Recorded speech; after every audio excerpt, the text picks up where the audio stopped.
এখানে টক দই 1 কাপ আর লবণ দিয়ে ম্যারিনেট করে রেখেছি 1 ঘন্টার জন্য, কারণ এটা দেশি মুরগি, তাই 1 ঘন্টা রাখছি। তেল দিয়ে দিচ্ছি প্রথমে 1 চামচ ঘি, পেঁয়াজ দিয়ে দিচ্ছি। এগুলিকে আমি ভালো করে ভেজে নেব, বাদামি করবো না, ব্রেস্তার থেকে একটু কম।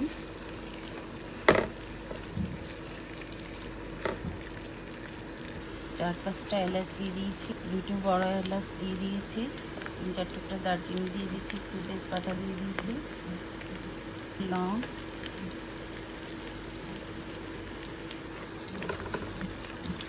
দিয়ে ভালো করে ভেজে নেব।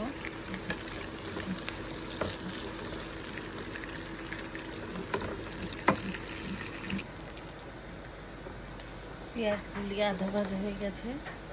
এখন এতে আমি পেঁয়াজ বেটে রেখেছিলাম 1 কাপ, এগুলি দিয়ে দেবো।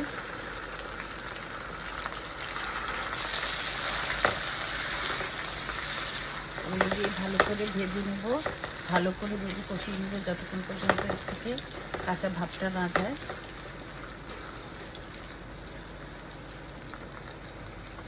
পেঁয়াজ ভালো করে ভাজা হয়ে গেছে।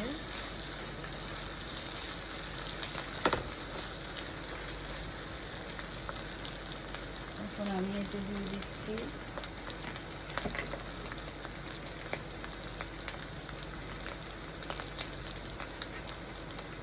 1 টেবিল চামচ রসুন বাটা, 1 টেবিল চামচ আদা বাটা,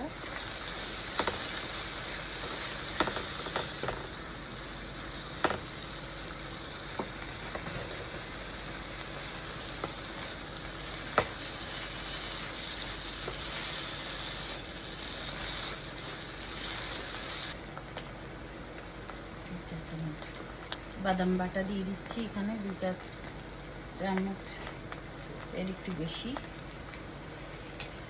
কাঠবাদাম,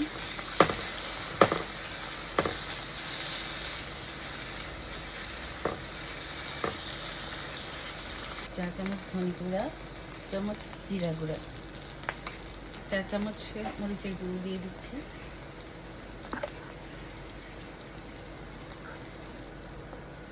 মশলাটা দেখুন প্রায় ছাড়া ছাড়া হয়ে আসছে।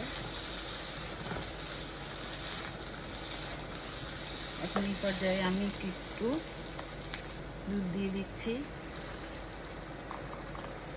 কষানোর জন্য। এই দুধটাও আমি ধাপে ধাপে দিব, একবারে দিব না।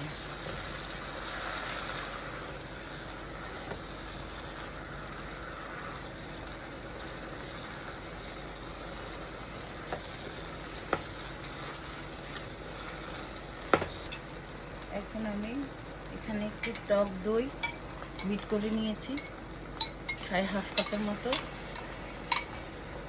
তা দিয়ে দিব।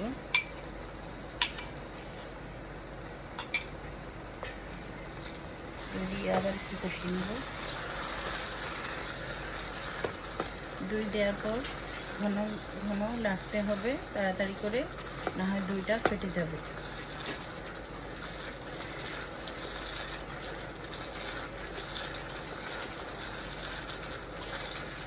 চুলার আঁচ তখন কম রেখে দইটা দিতে হবে।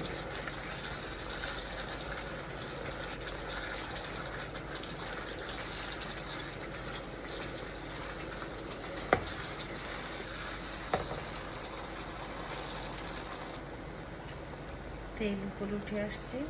এখন এতে আমি 1 চামচ পরিমাণ কিশমিশ বাটা দিয়ে দিচ্ছি। আমি এতে বাড়তি কোনো চিনি দেব না, তাই মিষ্টিটার জন্য আমি একটু কিশমিশ বাটা দিচ্ছি। আপনারা যদি কিশমিশ পছন্দ না করেন তাহলে স্কিপ করতে পারেন।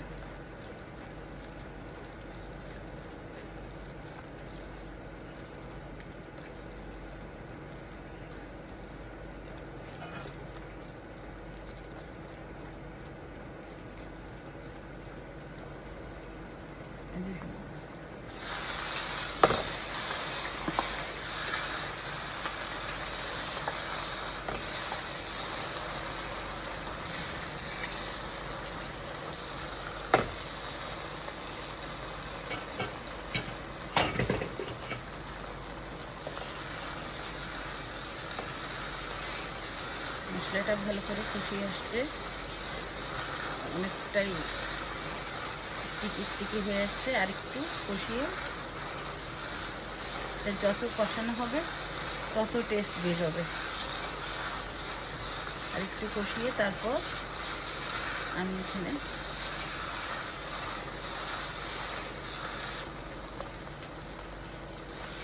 দেখুন মশলাটা কেমন স্টিকি হয়ে গেছে, ভাজা হয়ে গেছে, ছাড়া ছাড়া হয়ে গেছে তেল থেকে, ঝরঝরা হয়ে গেছে অনেকটাই।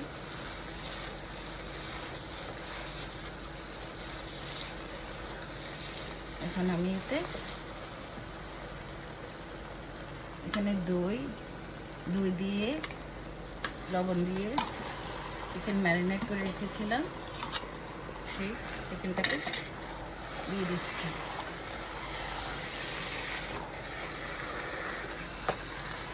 এটা বেশি বড় একটা বিশাল রাতা মুরগি,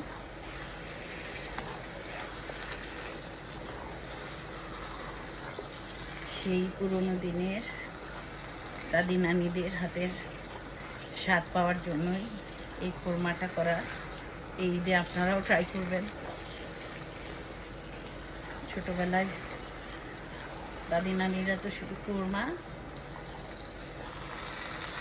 অনেক মজার ছিল। এখন কত খাবার বের হয়েছে, কত রকম। আগে তো এত তেমন বেশি ছিল না, কিন্তু চা ছিল খুবই মজার ছিল। কোরমা একটা স্পেশাল জিনিস ছিল।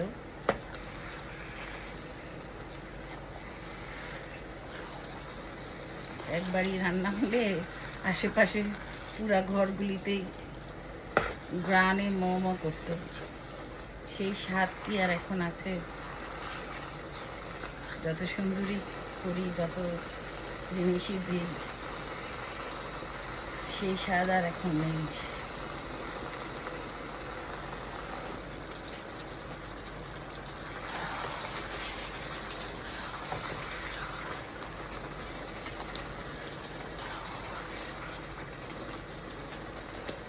তারপরে আমি একটু লবণ দিয়ে দিব স্বাদ মতো। আমি এখন এখানে লবণ বেশি দিচ্ছি না, কারণ আমি এটা মাখানোর সময় লবণ দিয়েছিলাম, তাই এখন বেশি লবণ দিচ্ছি না।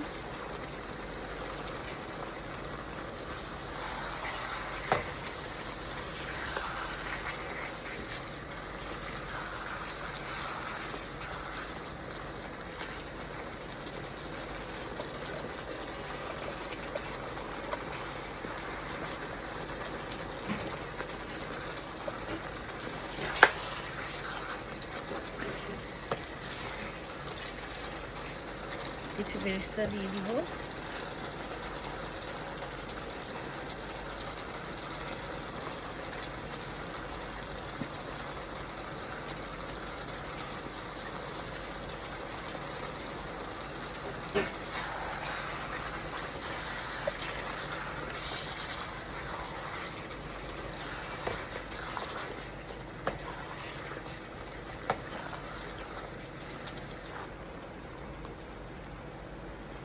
আমি একটু দুধ দিয়ে কষিয়ে নিচ্ছি।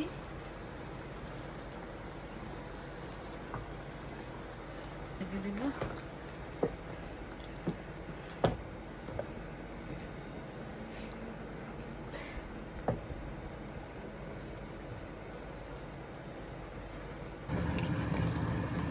দেখুন, দুধটা দিয়েছিলাম, কি সুন্দর কষিয়েছে,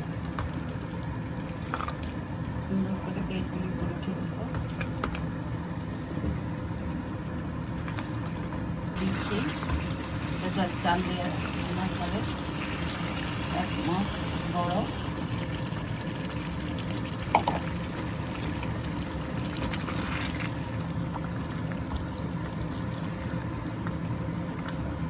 এর সাথে আমি একটু সামান্য গরম মশলার গুঁড়ো ছিটিয়ে দেবো। এখন একটু সামান্য গরম মশলার গুঁড়ো ছিটিয়ে দিচ্ছি, 1/2 চা চামচ। নেড়ে চেড়ে চুলা কমিয়ে লবণ দিয়ে উঠিয়ে নেব।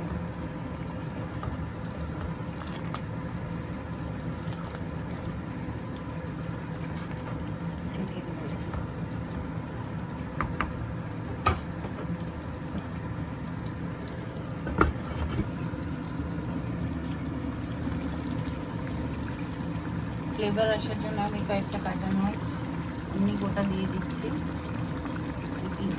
দুই তিনটা আলু বোখারা দিয়ে দিয়েছি,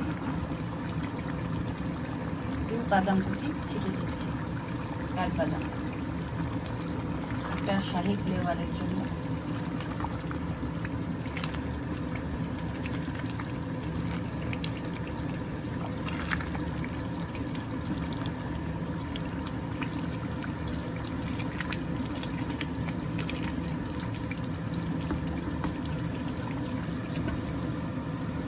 টমেটো প্রায় হয়ে গেল আজকের আমার শাহি কুরমা রেসিপি। কতটা সুন্দর হয়েছে গ্রেভি। আপনারা অবশ্যই এই দিয়ে আপনারা বাসায় বানিয়ে খেয়ে দেখতে পারেন। অনেকেই গেস্ট আসলেও অনেক খুশি হবে এই রেসিপি পেলে। এই রেসিপিটা আমার ভালো লেগে থাকে তাহলে কি আমার চ্যানেলটাকে সাবস্ক্রাইব করবেন, কমেন্টস করবেন এবং শেয়ার করতে ভুলবেন না। আল্লাহ হাফেজ।